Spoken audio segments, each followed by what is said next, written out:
are you talking about? Oh, the plate is like this big. Softball fans, we're back. Promised you Mondays and Wednesdays with me in studio, and this is what you're getting. We don't have Ches today. We don't need her. No, I'm kidding. Of course we have Ches. Ches Severs from her home office in Austin, along with Allie Martinez. They're here. They're wearing the same shirt. We coordinated. They're repping Flow Sports. I have a red shirt on, but I'm not repping Flow Sports. I guess that makes me a terrible Flow employee. But Ches and Allie are here. It wouldn't be the same without them. Mm-hmm. How you doing, guys? Pretty good. We have a guest today, and he's a writer-editor. Hunter Sharpless is joining us. Some of you may have read his articles that he's written about the impact of football on non-revenue generating sports, and also the latest on NCAA spending spree. Hunter, welcome to the show. Hey, Ches, thanks for having me. Was just informed you were the Oprah of Flow Sports, so I am extremely honored to be here, even though I was already honored before I found that out. This is breaking news. You know, this is breaking relatively recent. Ches has been dubbed the Oprah of Flow Sports, and what do you get when you get labeled that? You don't get anything. You have to give people things. That's what happens. Yeah, what's the party package here? Oh, gosh. What am I walking away with? And I'm pretty sure that makes Hunter the Gale of Flow Sports. Perfect. I don't know if he wants to take that label. So Hunter, kind of jumping into what we've been talking about the last couple weeks, you wrote two very detailed breakdowns of the direct impact football will have on non-revenue generating sports based on whether or not they'll be able to start on time, and then also the latest on the NCAA spending spree. What's kind of surprised you the most, just doing your research and talking with different sports? Yeah, certainly a lot of surprises on this whole kind of beat that I've been following for a few weeks now. Like you said, the first one was kind of, I was posed this question: if football is canceled or altered in some way, what may be the impact to non-revenue sports? Part of the answer I found there was we don't know, but it's not going to be good. We've already seen some of the fallout. I was just reading an article on ESPN that Les Miles and Bill Self at Kansas took temporary pay cuts. So we're continuing to see what's happening there. But after I kind of dove down that rabbit hole for a while, it's such a speculative, conjectural question. And that's kind of like the whole thing about, for me, with the coronavirus, is that like the information that I know now versus the information I knew 3 weeks ago is like totally different, and it's actually sometimes at odds with each other. It's like things are moving so fast that it's hard. It became hard to keep looking into the future. So like you said, I kind of turned to the past and asked, well, how did we get here? How did we get to the place where a lot of athletic departments are in pretty precarious financial situations? As far as surprises, I think the one thing that has really jumped off the page has just been the astronomical growth in spending. And that's something that is true from, Texas and Ohio State and Michigan, some of the biggest departments in the country, down to some of the smallest departments in the country. Really across the board, it's 2 and 3 times as much money in terms of expenses now than it was 10 or 15 years ago. But like I said, a lot of surprises along the way. Looking at the numbers and the spending over the last decade, why do you think these universities were spending so much money over the last decade? Yeah, I think part of the answer there, I think, has to do with what type of school it is. So schools within the Power Five really do have a lot of revenue that I wouldn't say can count on, but a lot of steady revenue from a few different sources. So for schools in the Power Five, if whether it's a top tier school like Oklahoma or maybe a smaller department like Iowa State, they usually have a pretty good chunk of money coming from a donor base, a pretty good chunk of money coming from conference and media distributions, and a pretty good chunk of money coming from ticket sales. Ohio State, for example, made in 2018 $69 million from ticket sales. Like, that's crazy. It was 34% of their revenue sheet. Obviously, not everybody is Ohio State, but even these other schools and these conferences do make a pretty good amount of money with tickets. For schools in the Power Five category, I think that they see the increasing media distributions, they see the increasing donor bases and ticket sales, and from my kind of layman's perspective, like they think that if they feed more into that beast, that those numbers are going to go up as well. I think for schools outside of the Power Five, it's a more interesting question because, take someone like Old Dominion, for example, which just cut the wrestling program and has jumped up to the FBS in the last decade. Their athletic spending has increased from around $12 million in 2005 to around $44-45 million in 2018. It's the most in Conference USA. They charge a lot of money with student fees and other ways to fund that jump. From my perspective, schools like that see football especially as kind of a mark of like stature. Football is America's most, it's America's favorite sport. It's the most popular sport. And some of those smaller kind of non-Power Five schools see football as the route to leveling up. Whether or not that is actually true, or you can parse that decision, but I think that those smaller schools are spending that money because they see a lot of value in leveling up their football programs and leveling up their athletic departments in general.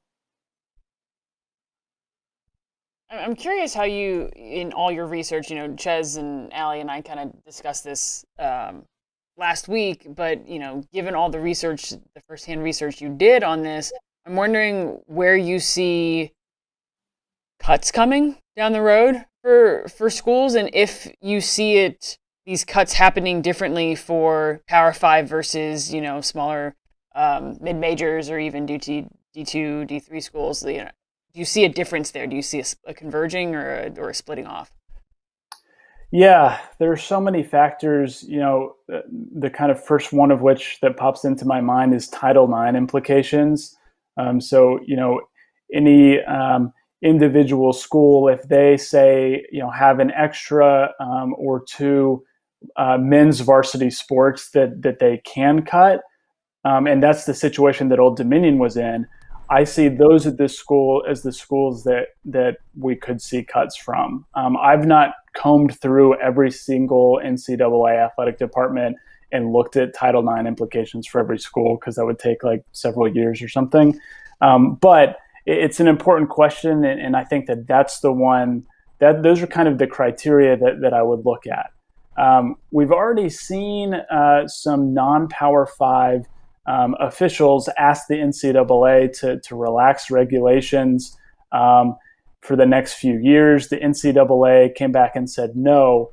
So my hope for non-revenue sports is that the NCAA holds a pretty hard line, with not cutting sports, and that if that line is held, that schools will some way or another, whether it's donors, whether it's just really, really aggressively cutting spending, whether it's altering travel, just different ways of saving, that if the line is held on cutting sports, that they can get through this bump and come out the other side. I feel like, I'm afraid that if sports are cut, even if it's called a temporary measure by some schools, I'm afraid that those won't come back. And that is just pure conjecture, but I do have a hard time seeing Old Dominion wrestling, which existed since the 1950s, suddenly springing back, to the school in 2 or 3 years' time. Wow. I know this is a situation that is continuing to evolve, but where do you kind of see this story going next, Hunter? Yeah, I think that we really are getting close to the point of making some hard decisions, or not hard decisions, as it were, about football. So I think that, um, from the coaches that we've talked to, it sounds like, and it makes sense, athletic departments are planning for a number of circumstances. They're looking at a number of options here moving forward. Um, I've read, that a decision might be made on football anytime in May, as late as even June.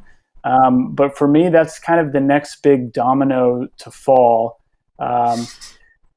as far as what the impact would be to other sports, and what the NCAA is going to decide on regulations and Title IX. All of that is just going to keep, I think, be a developing story, really all summer. But for me, the next really big thing to watch is, what do they decide on football? Do they keep dragging out the decision? Whatever. Obviously, some states are starting to open up a little bit, so that's maybe a hope for sports. I just saw, before I hopped onto the call, that Greg Abbott, the Texas governor, said some like restaurants can open like on Friday or something, which is kind of crazy. It's kind of seems. Yeah, I'm not making a judgment on it, but it seems fast, and I think that the health information is developing, but for NCAA college football, that's the next big question in my mind. We have a pretty good question from Bobby on Facebook. Any buzz about football potentially moving to the spring? Yes, there have been a number of mentioned scenarios. So I recently saw a poll, asking athletic directors what they thought was going to happen to football. Interestingly, only 24% of them thought it was going to happen exactly as scheduled with no amendments. That actually seems high to me. But some of the possibilities that were laid out, one was only conference games, so that would maybe bump the season back a couple weeks for a lot of teams. Another was starting the season in October or November, and then kind of playing through that early part of winter. And then another, more aggressive in some ways approach was just making the call now to move football entirely to the spring, which would be, truly insane. From a fan's perspective, it would be insane. But from a money perspective, it would also be pretty shocking. So a lot of different scenarios drawn up, and certainly moving football to the spring is one of them. Yeah, just one other mention from one of the latest articles that we put out today was, depending on football and depending on school budgets, could we just see an overall cut in the number of games played, in terms of just softball alone, and how could that be basically blanketed across all non-revenue generating sports, to cut costs on traveling, to maximize the opportunities for home games. Do you kind of foresee any changes like that coming down the road for sports like softball? I have to think that schools are really going to ask coaches and individual staff to take a hard look at everything, from expenses to related to travel, to gear. Like I don't think anything's going to be off the table in terms of cutting expenses. We've already talked to coaches who've mentioned travel, who've mentioned being more regionally active and still maintaining a competitive, good schedule and things like that. But I certainly, I don't think anything's going to be off the table in terms of how schools can shave down expenses, even if it's a little bit at a time. I do, the question that kind of comes up in my mind is, when you look at a school's expense sheet, game day and travel is an important line item, but it's not the biggest one. really coaches' salaries and kind of staff compensation, including severance. Those two usually make up somewhere between 30 and 40%. Facilities is another big item. So, I think that travel will be something, that an individual programs look at, but there's a lot that needs to happen for expenses to be cut really substantially. Sarah, you got anything to add? Allie, questions? So I'm seeing if we got anything on Facebook here. Yeah, that's what I was checking too. I don't see any new questions. Myron says hello to everybody, and Nick Tarina, of course, is watching, and he would like to announce that I will be returning for another season. So he's having some fun with us in the comments. I'm glad he got that eligibility waiver. But awesome. Yeah, no, I was going to say, I think both the articles that you wrote, Hunter, tie in, some people being like, why are we talking about football? Why are we talking about spending? Both of these tie into potential impacts on softball and, like you have been saying, other non-revenue generating sports. So I think it's important, for fans to stay up to date with how all these things are unraveling. If you haven't read Hunter's article about what happens if anything with football gets altered, I think you should. It's very eye-opening in terms of how much football drives college athletics and how much non-revenue generating sports need football to function kind of as is and status quo. And then the spending article you did, Hunter, was extremely interesting and extremely informative. And I think it would be great for any collegiate sports fan to take a read at both of those. Right on. Can't wait for the next one, Hunter. Yeah. Thanks, guys. Hopefully people found it interesting. There's just so much, in this topic, and some of it's conjectural and some of it's historical, but I'm hoping to keep on getting good stuff to talk about. Right on. Well, thanks for joining us on the show. All Thanks, right. Hunter. See y'all later. Thank you. So much. Yeah. I mean, it's a domino effect, and we just have to stay up to date. That way everybody can plan effectively given the circumstances and situation that we're in. But moving on, we've talked about this on the show a couple of times, and we mentioned the eligibility extension and whether or not seniors are going to be kind of electing to play that additional year. And I don't know about you guys, but I feel like more and more we're seeing seniors kind of moving on and opting not to take the extra year of eligibility for a number of reasons. Most recently, we saw Jordan Roberts and Sophia Reynoso writing really thoughtful letters to their school and softball community, but just moving on and electing not to take that extra year. What are y'all's thoughts on kind of what we're seeing? I'm not too terribly surprised. Yeah, same here. You're talking about having to basically relive a whole nother year of your life, like put your life on pause. The reality with women's sports, which is a huge bummer and needs to change, is that college is usually the highest you can go in terms of making any kind of substantial living for yourself. So I think these athletes know, and we're making progress. The women's soccer team has made an enormous amount of progress in terms of equal pay. There is a professional league for softball players, but the reality is college is it. And when your college career is done, you go get a job and you go out into the real world. And I think these athletes know that that's kind of where they are. It is heartbreaking that their senior season has come to an end like this, but they might have jobs, or they might have internships, or they might, they have other things to do with their life, and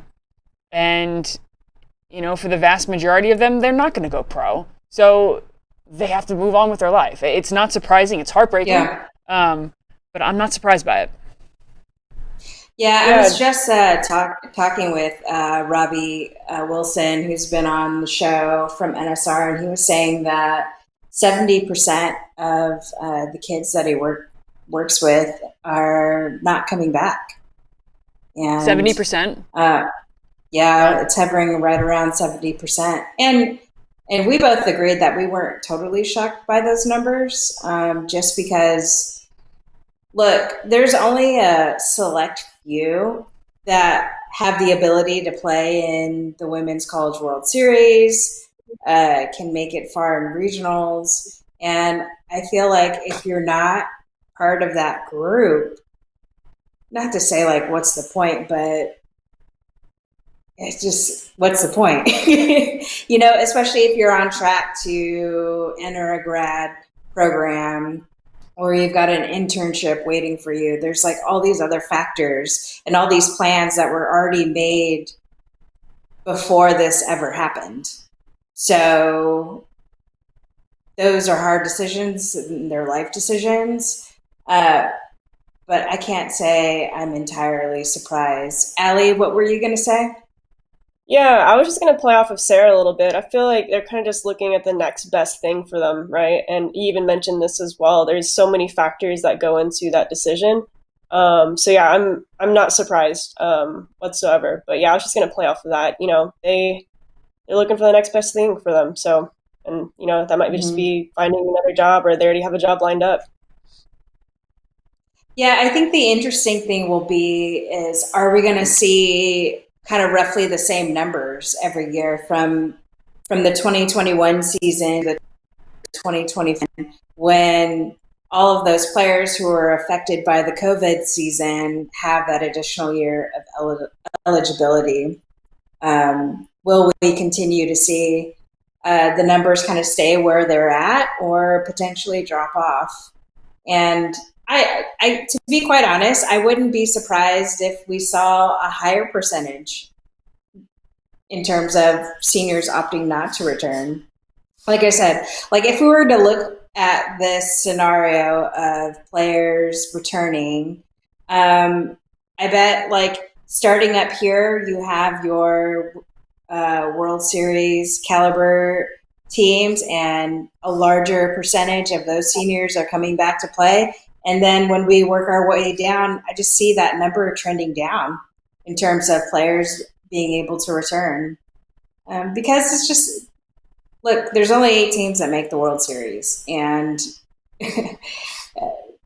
making the tournament's one thing, but being able to win a national championship is another. But that's kind of like what I see in that whole situation. Yeah, I completely agree with you. And there's, beyond just like, oh, this is my collegiate softball career, there are other factors, right? Like, do I have the money? Am I getting the scholarship, right? Like, all those other factors that are going, and like, have I completed my academics, right? Like, there's a whole bunch of other things that go into this decision, and I think you got to do what's right for yourself and for your family. Chaz, I think when we posed this question to you, you're like, hell yeah, I'm going to stay for my last year. Like, Ken Osterman's in the circle, I want to win a World Series, right? Like, that only applies to, like you said, there are 8 teams that go. It's a very small percentage of people. And then, you think about the women who are going to go pro and the Olympians, and that's an even smaller percentage. So, again, not surprising that 70% are opting out. And I think what you said is also going to be true. Again, look at this. In COVID, I'm just agreeing with Ches all the time. I don't even know what to make of myself. Do you guys, can you believe this? Are you hearing this right now, guys? This is, all I do is agree with you now. This is terrible. But yeah, I think as the next year and the year after, it's going to be 80, 90% of people who are like, no, like they have, this is going to be their senior season and they're going to move on. They're not going to take another year of eligibility. So Chad, you're right. I mean, it gets more complicated when you're already on track to graduate, like let's just say potentially this fall, and then you have to make sure that you're eligible academically, when the spring rolls around. So it's just like a very complicated situation for a number of players, and each one is kind of unique. So, I mean, we'll see. Allie, we got some questions. What you got? Yeah, we actually have a good one from Sarah. Not our Sarah, but Sarah Okay. Moore. She said, did the NCAA put the cart before the horse with an extra year rule for every grade? You're getting an extra year. We see more and more seniors electing out of the year, so are the schools going to have to delay every year waiting to see who is going to come back? Well, if I had to make an assumption, as the coaches are figuring out how to handle the first like 2020 season, wrapping that up, and then how to handle the 2021 season, I think they're going to have that whole process down. Now, whether or not the NCAA put the cart before the horse, kind of like, it just depends who you talk to, because for some players opting to play their final year, that's a win for them. But it's not a win for those who can't like afford it when it comes down to being able to go to school, live, and do what you need to do to survive. Also, it's just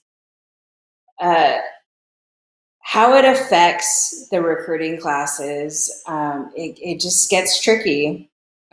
We've talked about how the 2021 class will be the one that everyone's watching to see what happens, in terms of do those players get to keep the scholarships that they were promised, or will that percentage be cut, or will they be asked to kind of pay for school on their own?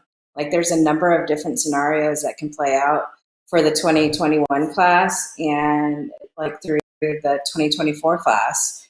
And you guys can, if you want more information about that, we've had a couple of Zoom calls that go into detail about how those classes are affected and where the money goes for each of those years, because no matter what, those schools can only work within the 12 scholarships that they're allotted.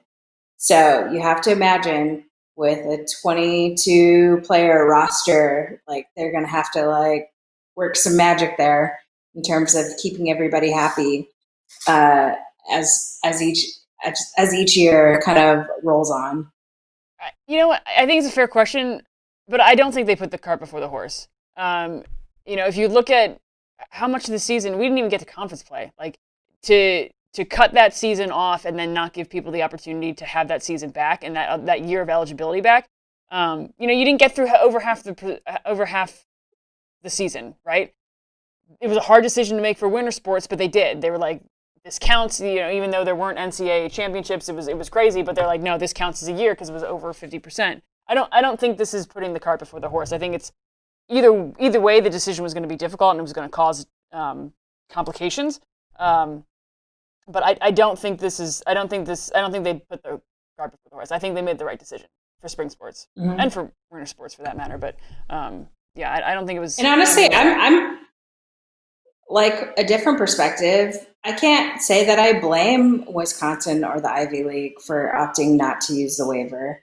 They totally decided to avoid this whole mess. Yeah. They took a huge burden off of the coaches in terms of having to deal with incoming prospects. Basically, they go on business as usual.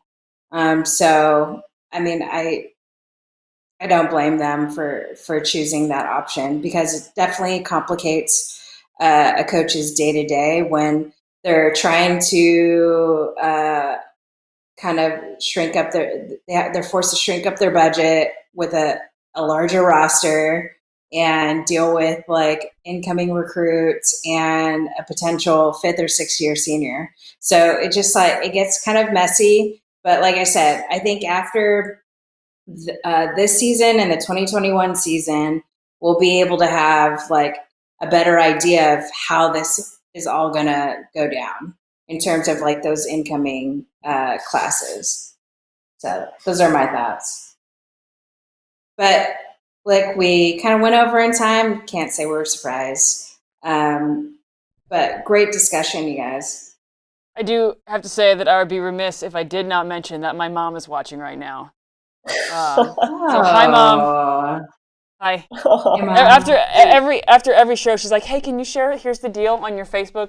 Like she doesn't know to go to FloSoftball. She's just like, "Hey, can you share it on yours?" So she's navigated to FloSoftball. So I am super proud of her. Hi, Mom. Yeah, I don't think my mom will ever be on. Yeah, I don't think mine would either. Maybe we should make your mom a guest. I'll just have to show her. I would love that, but she's working. She's working. She would love to be a guest, but she's working. Somebody just called my mom salty mom. Yes. What's up, Joe? All right, y'all. So we'll see you on Wednesday, 2:30. Maybe we'll have a guest. Fingers crossed. If not, then you're just stuck with the Oprah of Flow Sports, Chess Severs.